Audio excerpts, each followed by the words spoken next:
तो नमस्कार। तो जैसे कि आप लोग स्क्रीन पे देख रहे हैं कि मैं आज आप लोगों के लिए लेके आया हूँ क्लास 9 की मोस्ट वीवीआई क्वेश्चन 2025 यानी 2025 बोर्ड एग्जाम के लिए। अगर आप 9 क्लास में हो और अगर आप 2025 में एग्जाम दे रहे हो तो भूगोल के मोस्ट इंपॉर्टेंट क्वेश्चन में दोस्तों आप लोगों के बीच हमारे चैनल पे लेके आया हूँ। तो दोस्तों आप लोग हमारे चैनल से जुड़ जाइए। चलिए शुरुआत करते हैं पहले नंबर क्वेश्चन से। और ये भी बता देते हैं आपको कि ये जो चैप्टर है भारत उत्पत्ति और विकास, इससे जितने भी मोस्ट इंपॉर्टेंट क्वेश्चन है मैं आज आप लोगों के लिए लेके आया हूं। तो चलिए शुरुआत करते हैं पहले नंबर क्वेश्चन से दोस्तों। ठीक है, आप लोग स्क्रीन पे देख सकते हैं कि पहला नंबर क्वेश्चन क्या पूछा गया है कि कर्क रेखा किस राज्य से नहीं गुजरती। देखिए आप लोगों ने पढ़ा होगा भारत उत्पत्ति और विकास, तो इसमें आप लोगों ने पढ़ा होगा कि कर्क रेखा भारत के 8 राज्यों से होकर गुजरती है। ठीक है, तो यहाँ पे आप लोगों को फाइंड करना है कि कौन से राज्य ऐसा है जहां से कर्क रेखा नहीं जाती है। चलिए पहले नंबर पे देखते हैं। एक नंबर पे क्या है? राजस्थान, दूसरे पे उड़ीसा, तीसरे पे छत्तीसगढ़ और चौथे पे त्रिपुरा। तो यहाँ पे आप लोगों को गौर करने की बात है, आप लोगों को एक ट्रिक्स याद होगा, अपने मित्र पर गमछा झाड़। ठीक है, तो आप लोगों को पता होगा कि 8 राज्यों से कर्क रेखा जाता है, यानी कि राजस्थान से जाता है, छत्तीसगढ़ से जाता है, त्रिपुरा से जाता है, लेकिन यहाँ पे ऑप्शन नंबर बी उड़ीसा से नहीं जाता है। तो ये आप लोगों का राइट आंसर हो गया। ठीक है, चलिए अब देखते हैं अगला क्वेश्चन को। अगला क्वेश्चन क्या पूछा गया है कि भारत का सबसे पूर्वी देशांतर कौन सा है। देखिए आप लोगों ने 9 क्लास की भूगोल की किताब पढ़ा है तो आप लोगों को पता होगा कि जो भारत का पूर्वी देशांतर, देशांतर रेखा मतलब जो सीधे सीधे ग्लोब में खींचा गया, और अक्षांश रेखा जो पूर्व से पश्चिम की ओर खींचा गया रेखा है। ठीक है, तो उस रेखा को अक्षांश बोलेंगे, और जो सीधे सीधे खींचा जाता है ग्लोब पे उसको हम लोग देशांतर बोलते हैं। तो भारत की सबसे पूर्वी देशांतर कितने डिग्री पर है बताइए। Option number A 97 degree 25 minute पूरब, 77 डिग्री 6 मिनट पूरब, 68 डिग्री 7 मिनट पूरब, या 82 डिग्री 32 मिनट पूरब। तो आप लोगों को पता होगा दोस्तों option number A 97 degree 25 minute पूरब, ये भारत के सबसे पूर्वी देशांतर है, जो कहाँ पे है? अरुणाचल प्रदेश के पास में। ठीक है, ये भी क्वेश्चन बन सकता है कि भारत का सबसे पूर्वी देशांतर भारत के किस राज्य में काउंट किया जाता है। ठीक है, तो अरुणाचल प्रदेश होगा। ठीक है, चलिए अब बढ़ते हैं अगले प्रश्न पर। अगला प्रश्न क्या पूछा गया आपसे? अगला प्रश्न पूछा गया है कि उत्तरांचल उत्तर प्रदेश, बिहार, पश्चिम बंगाल और सिक्किम की सीमाएं किस देश को छूती है। देखिए आप लोगों को भारत का नक्शा एकदम बारीकी से याद होना चाहिए दोस्तों। क्लास 9 पे अगर आप आए हैं तो आप लोगों को नक्शा पूरा तरीके से याद होना चाहिए। आप लोगों को पता होगा कि भारत भारत का ये वाला पार्ट, ठीक है, ये वाला पार्ट, यहाँ पे एक देश है जिसको हम लोग कहते हैं नेपाल। तो नेपाल एक ऐसा देश है जिसके साथ कौन सा देश, नेपाल जो है भारत के साथ तो सीमा साझा कर ही रहा है, इसके साथ से साथ आप लोगों को पता होगा कि भारत के कौन से राज्य नेपाल के साथ सीमा साझा करता है? उत्तरांचल, ठीक है, उत्तराखंड, उत्तर प्रदेश, बिहार और पश्चिम बंगाल। तो यहाँ पे आप लोगों का राइट आंसर होने वाला है दोस्तों ऑप्शन नंबर सी। सी पे क्या है? ऑप्शन नंबर सी पे देखिए नेपाल। नेपाल एक ऐसा देश है जो उत्तराखंड, उत्तर प्रदेश, बिहार और पश्चिम बंगाल तथा सिक्किम से सीमा साझा करती है। ठीक है, बहुत ही मोस्ट मोस्ट इंपॉर्टेंट क्वेश्चन है दोस्तों, ये बहुत सारे एग्जाम में पूछे जाते हैं। चलिए अब देखते हैं हम लोग अगला क्वेश्चन।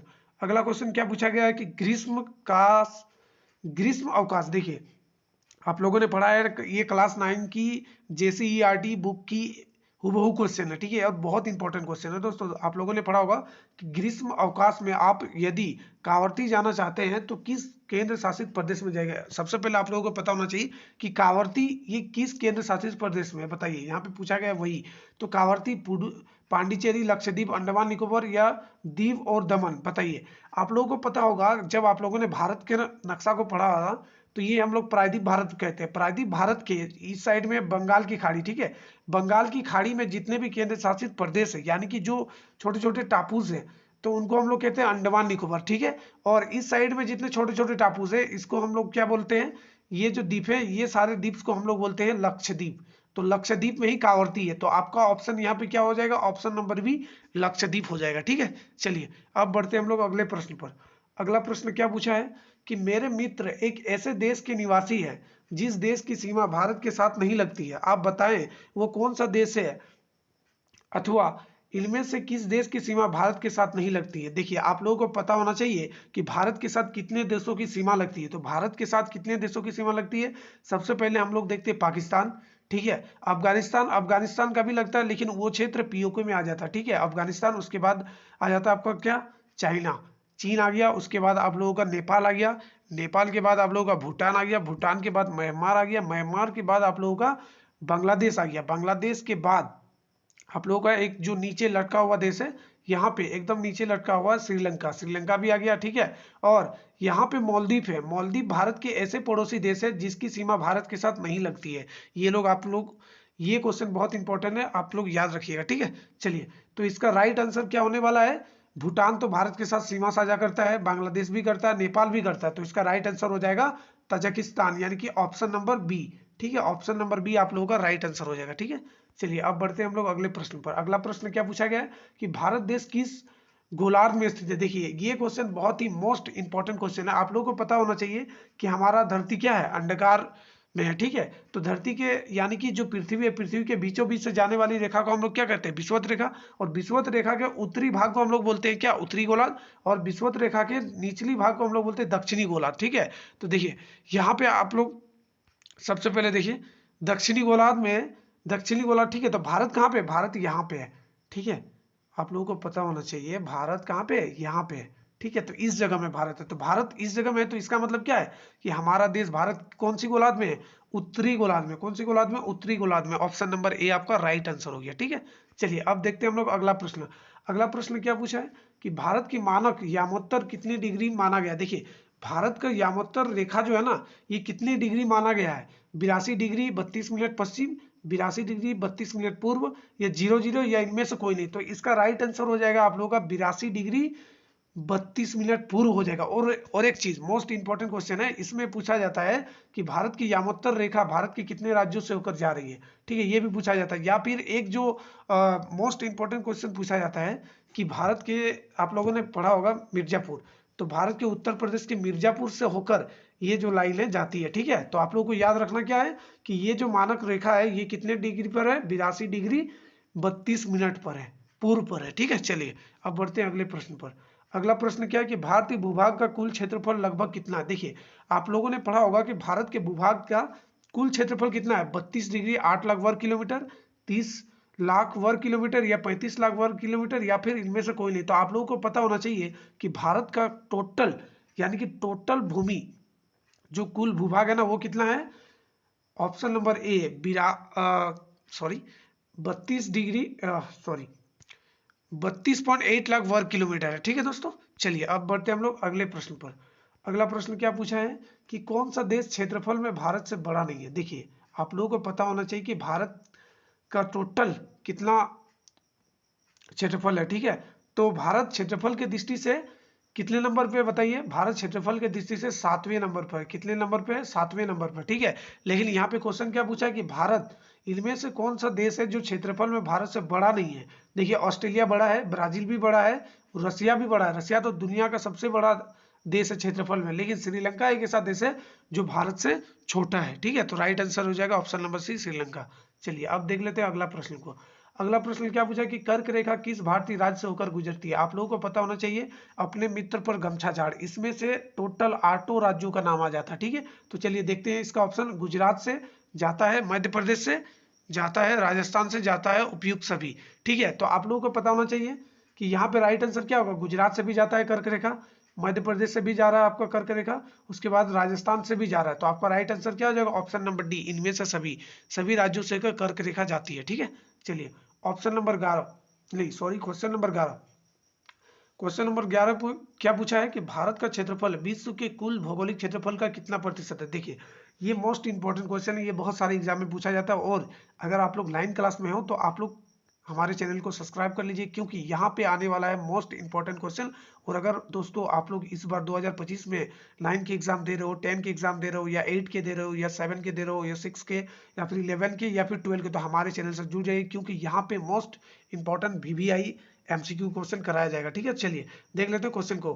भारत का क्षेत्रफल विश्व के कुल भौगोलिक क्षेत्रफल का कितना प्रतिशत है? देखिए भारत 2.4%, 5%, या 4%, या फिर 3%। तो आप लोगों को पता होना चाहिए दोस्तों, भारत का क्षेत्रफल विश्व के कुल भौगोलिक क्षेत्रफल का लगभग 2.4% है। कितना? 2.4%। ऑप्शन नंबर ए आपका राइट आंसर हो गया, ठीक है। चलिए अब देख लेते हैं अगला क्वेश्चन को। अगला क्वेश्चन क्या है कि भारतीय मानक समय IST, GST, GMT या यूनिवर्सल टाचम से कितने से आगे या पीछे है? देखिए आप लोगों को पता होना चाहिए कि IST है ना, जो हमारा पूरे पृथ्वी का मानक समय रेखा है, ठीक है। तो वो जो है ना, उस रेखा से हमारा भारत के समय कितना टाइम तक आगे है। तो आप लोगों को पता होना चाहिए कितना टाइम तक आगे है। देखिए 30 मिनट पीछे है, या 15 घंटे आगे, या 5 घंटे 30 मिनट आगे, या 10 घंटे आगे। तो आप लोगों को पता होना चाहिए कि भारत जो है ना ये पूर्व में है, वो मानक अंतरराष्ट्रीय तिथि रेखा, ठीक है। तो उस रेखा से भारत पूर्व दिशा में, और कितने डिग्री पर है, 82 डिग्री 32 मिनट पर। तो टोटल अगर समय में देखा जाए तो उसको 4 से इंटू कीजिएगा तो वो आएगा आपका 5 घंटा 30 मिनट। ऑप्शन नंबर सी आप लोगों का राइट आंसर हो गया, ठीक है।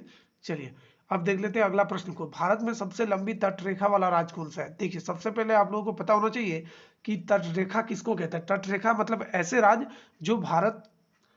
जो भारत में तो है लेकिन उसकी सीमा समंदर के साथ लग रही है, ठीक है। तो तटरेखा राज्य महाराष्ट्र भी है, गुजरात भी है, तमिलनाडु भी है, केरल भी है। तो इसका राइट आंसर क्या होने वाला है, सबसे ज्यादा कौन से राज्य का लगता है, तो गुजरात का लगता है। किसका लगता है, गुजरात का लगता है, ठीक है। तो ऑप्शन नंबर आप लोगों का बी क्या हो जाएगा, राइट आंसर हो जाएगा, ठीक है। चलिए अब देख लेते हैं अगले क्वेश्चन को। अगला क्वेश्चन क्या है कि इनमें से कौन देश भारतीय उपमहाद्वीप देशों की गिनती में नहीं आता। देखिए इनमें से कौन सा देश है जो भारतीय उपमहाद्वीप देशों की गिनती में नहीं आता है।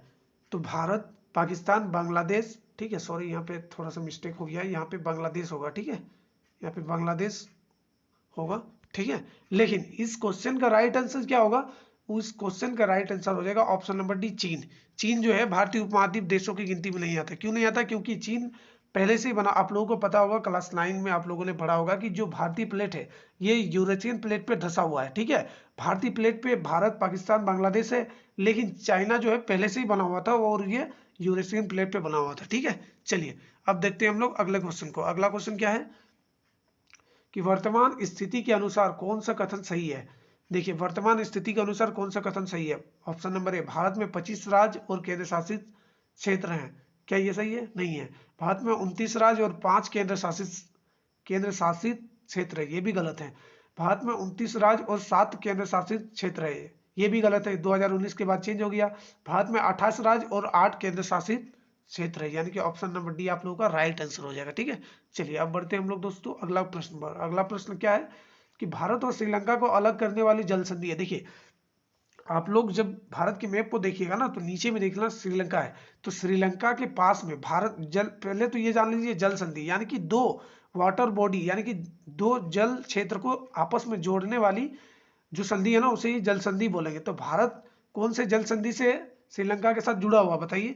भारत पाक पाक जल संधि से जुड़ा हुआ। ऑप्शन नंबर सी आपका राइट आंसर हो जाएगा, ठीक है। चलिए अगला क्वेश्चन है, क्षेत्रफल की दृष्टि से भारत का विश्व में क्या स्थान है। देखिए अभी मैंने स्टार्टिंग में ही बताया कि क्षेत्रफल की दृष्टि से भारत 7वें नंबर पे है। पूरे विश्व में कितने नंबर पे है, 7वां नंबर पे है, ठीक है। चलिए तो देख लेते हैं कितने नंबर, ऑप्शन नंबर बी में ही 7वां है। तो आपका राइट आंसर हो जाएगा ऑप्शन नंबर बी, ठीक है। चलिए आप देख लेते हैं अगले प्रश्न को। अगला प्रश्न क्या है कि क्षेत्रफल की दृष्टि से विश्व का सबसे बड़ा देश कौन सा। देखिए क्षेत्रफल की दृष्टि से अगर आप लोग मानचित्र देखिएगा पूरे वर्ल्ड का तो आप लोगों को सबसे बड़ा देश नजर आएगा रसिया यानी कि रूस। रूस जो है क्षेत्रफल की दृष्टि से सबसे बड़ा देश है, ठीक है। चलिए अब देखते हैं अगला प्रश्न को। अगला प्रश्न क्या है कि जनसंख्या की दृष्टि से विश्व का सबसे बड़ा देश कौन सा है। तो जनसंख्या की दृष्टि से अगर देखा जाए तो पूरे विश्व में सबसे ज्यादा जनसंख्या किस देश में, चाइना में। कहाँ पे, China. Option number B right answer. और भारत कितने नंबर पे, सेकंड नंबर पे। याद रखिएगा जनसंख्या के आधार पर भारत दूसरे नंबर पर है और क्षेत्रफल के आधार पर भारत 7वें नंबर पे पूरे विश्व में, ठीक है। चलिए अब देख लेते हैं हम लोग अंतिम प्रश्न। अंतिम प्रश्न क्या है कि क्षेत्रफल की दृष्टि से विश्व में भारत का स्थान है। देखिए अभी मैंने बताया था क्षेत्रफल की दृष्टि से भारत जो है 7वें नंबर पे है। कितने नंबर पे, 7वें नंबर पे, ठीक है दोस्तों। तो धन्यवाद। और ये रहा आज आप लोगों के मोस्ट वीवीआई क्वेश्चन, भूगोल के टॉप 20 क्वेश्चन, ठीक है। तो इस तरह से मैं अपने चैनल पे 2025 में अगर आप लोग बोर्ड एग्जाम दे रहे हो चाहे 9 के, 10 के, 11 के, 12 के, तो आप लोग दोस्तों हमारे चैनल से जुड़ जाइए क्योंकि यहाँ पे मैं लाने वाला हूँ आप लोगों के लिए मोस्ट वीवीआई एमसीक्यू क्वेश्चन और डेली अपलोड होंगे, ठीक है। चलिए मिलते हैं अगले वीडियो में, धन्यवाद।